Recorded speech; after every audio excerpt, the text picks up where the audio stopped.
5.1.10 인터널과 프로텍티드 인터널 접근자. 지금까지 우리가 배운 논리적인 접근 지정자는 퍼블릭, 프라이빗, 프로텍티드입니다. 여기에 물리적인 접근 지정자가 있는데 그것이 바로 인터널이란 접근 지정자입니다. 이 인터널이란 접근 지정자는 어셈블리 단위로 접근이 제한됩니다.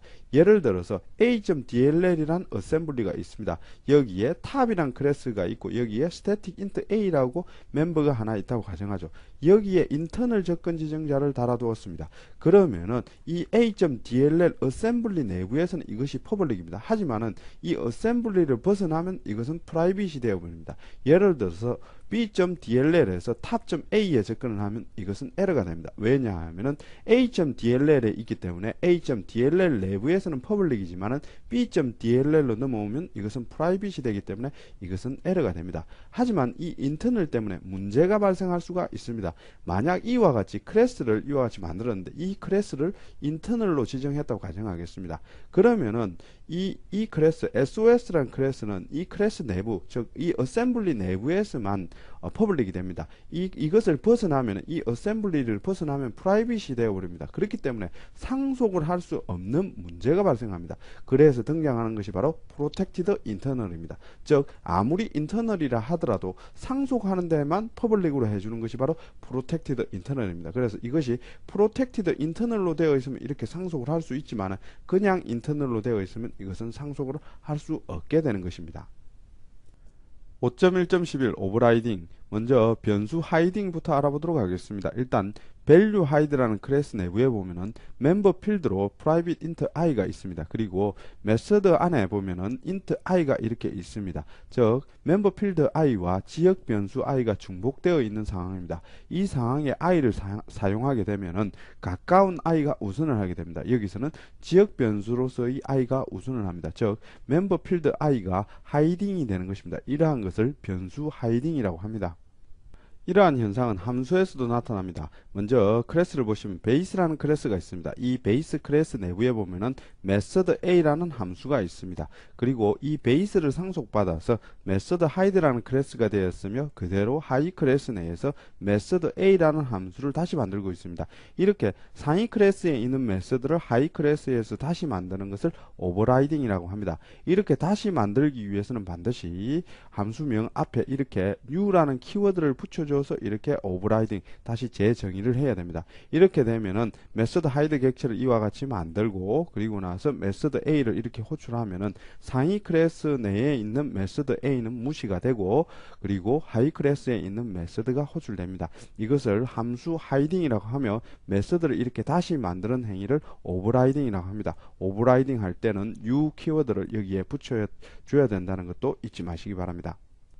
5.1.12 this 키워드. 이번에는 this 키워드에 대해서 알아보도록 하겠습니다. 일단 탑 this라는 클래스가 있습니다. 여기에 멤버 필드로 name이라는 곳에 홍길동이라는 데이터가 들어 있습니다. 그리고 print name이라는 함수가 있고요. 그 내부에 this.name이라고 해서 name을 이렇게 출력하고 있습니다. 그런데 우리가 여기서 알아볼 것은요. 바로 이 this.이라는 부분에 this가 어떻게 나왔는지 그 원리에 대해서 알아보도록 하겠습니다. 이 this는 이 코드를 가져다가 컴파일러가 변형한 코드를 보면 쉽게 알 수가 있습니다. 컴파일러는 모든 함수의 첫 번째 매개 변수로 this를 넣어줍니다. 즉 숨어있는 함수에 보면은 숨어있는 매개 변수 this가 있다는 뜻입니다. 실제 컴파일러가 변형한 코드를 한번 보도록 하겠습니다. 컴파일러가 변형한 코드를 보면요. print name이라는 곳에 여기 보시면은 매개 변수가 없었습니다. 하지만은 여기에 새로운 매개 변수 this라는 매개 변수를 하나 넣어두고 있습니다. 이 this 매개 변수가 있기 때문에 우리는 this.이라고 해서 사용할 수 있는 것입니다. 그러면은 이 this에 어떤 값이 들어있느냐가 관건입니다. 이 this에 어떤 값이 들어있는지에 대해서 한번 알아보도록 하겠습니다. 실제 우리는 탑 this 객체 t1과 t2를 이와 같은 형식으로 객체를 생성합니다. 그리고 나서 t1.printName, t2.printName 이와 같은 형식으로 함수를 호출합니다. 그런데 우리는 이 printName 내부에서는 어떻게 t1과 t2를 구별할 수 있을까? 이것을 생각해 보아야 됩니다. 현재 t1과 t2에는 이와 같이 t1에는 실제적인 메모리에 참조값이 1001이 들어있고 t2에는 1002가 들어있다고 가정을 하겠습니다. 이 상태에서 이 printName에서 어떻게 t1과 t2를 구별할 수 있을까요? 이것은 컴파일러가 변형한 코드를 보면 쉽게 이해를 할 수 있습니다. 이 프린트 네임에는 t1을 바로 첫 번째 매개 변수로 넣어주는 것입니다. 첫 번째 매개 변수로 t1을 넣어주면은 이 매개 변수를 여기서 받아서 이 t1을 가지고 여기서 작업을 하는 것이 됩니다. 이렇게 되면 이 네임은 t1의 네임이 됩니다. 그리고 두 번째 12가 들어왔다고 가정하죠. 12가 들어오면은 t2의 참조값이 들어왔습니다. 그러면 t2의 참조값을 this가 받아서 t2.name 하면은 t2의 name이 되는 것입니다. 결국 각각의 참조값을 구별하기 위한 방법으로 함수의 첫 번째 매개 변수로 this를 이용하고 있는 것입니다. 그래서 this는 모든 함수의 첫 번째 매개 변수로 this가 사용되며 이 this는 각각의 참조값을 구별하기 위한 방법이다. 이렇게 생각하시면 되겠습니다. 그리고 함수 내에 this를 사용하는 것 자체는 당연한 것입니다. 하지만 함수 바깥에서는 this를 사용할 수가 없습니다. 이 this 자체는 함수의 첫 번째 숨어있는 매개 변수이기 때문입니다. 5.1.13 생성자를 호출하는 this. 일반적으로 생성자는 함부로 호출할 수 없는 함수입니다. 객체를 생성할 때 new와 생성자를 함께 써서 호출할 수 있는 함수이지 독립적으로 호출할 수 없는 함수입니다. 그런데 이 this를 이용하면 생성자를 호출할 수 있습니다. 그 예를 보도록 하겠습니다.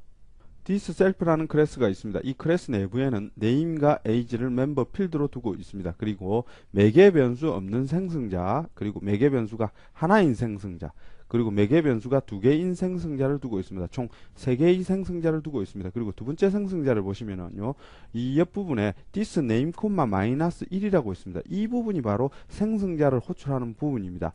생성자 내부에서 다른 생성자를 호출할 때 이와 같은 방법을 이용합니다.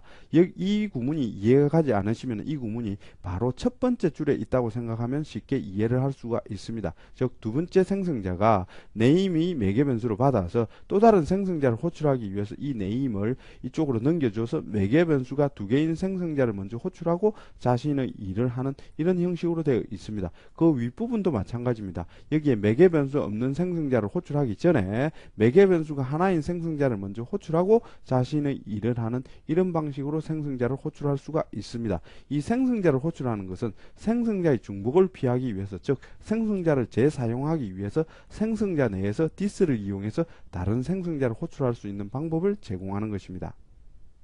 5.1.14 베이스 키워드. this의 경우에는 자기 자신을 참조하는 가상의 참조 변수이지만 이 베이스 키워드 같은 경우에는 자기 부모를 참조하기 위한 가상의 참조 변수입니다. 예를 들어 보도록 하겠습니다. 여기에 newpad이라는 클래스가 있고 newpad 안에는 override func이라는 함수가 있습니다. 이 newpad를 상속받아서 newson이라는 클래스가 되었으며 이 아들은 아버지의 함수를 그대로 overriding 하고 있습니다. 그래서 override func이라는 함수를 이와 같이 다시 재정의를 하고 있습니다.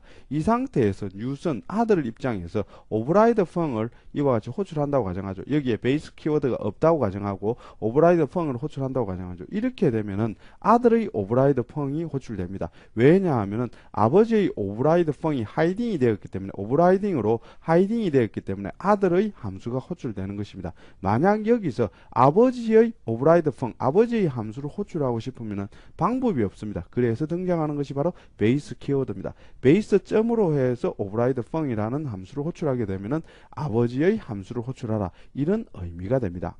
베이스 키워드는 아버지의 생성자를 호출하기 위한 방법으로도 사용이 됩니다. 예를 들어보죠. 베이스 파들이라는 클래스가 있습니다. 이 베이스 파들이라는 클래스는 생성자를 두고 있는데요. 매개 변수가 하나 있는 생성자를 두고 있습니다. 이 상태에서 베이스 파드를 상속받아서 베이스 선이라는 클래스가 되었습니다. 여기에서 이 베이스 선의 객체를 생성하면 베이스 선의 객체는 생성되지 않습니다.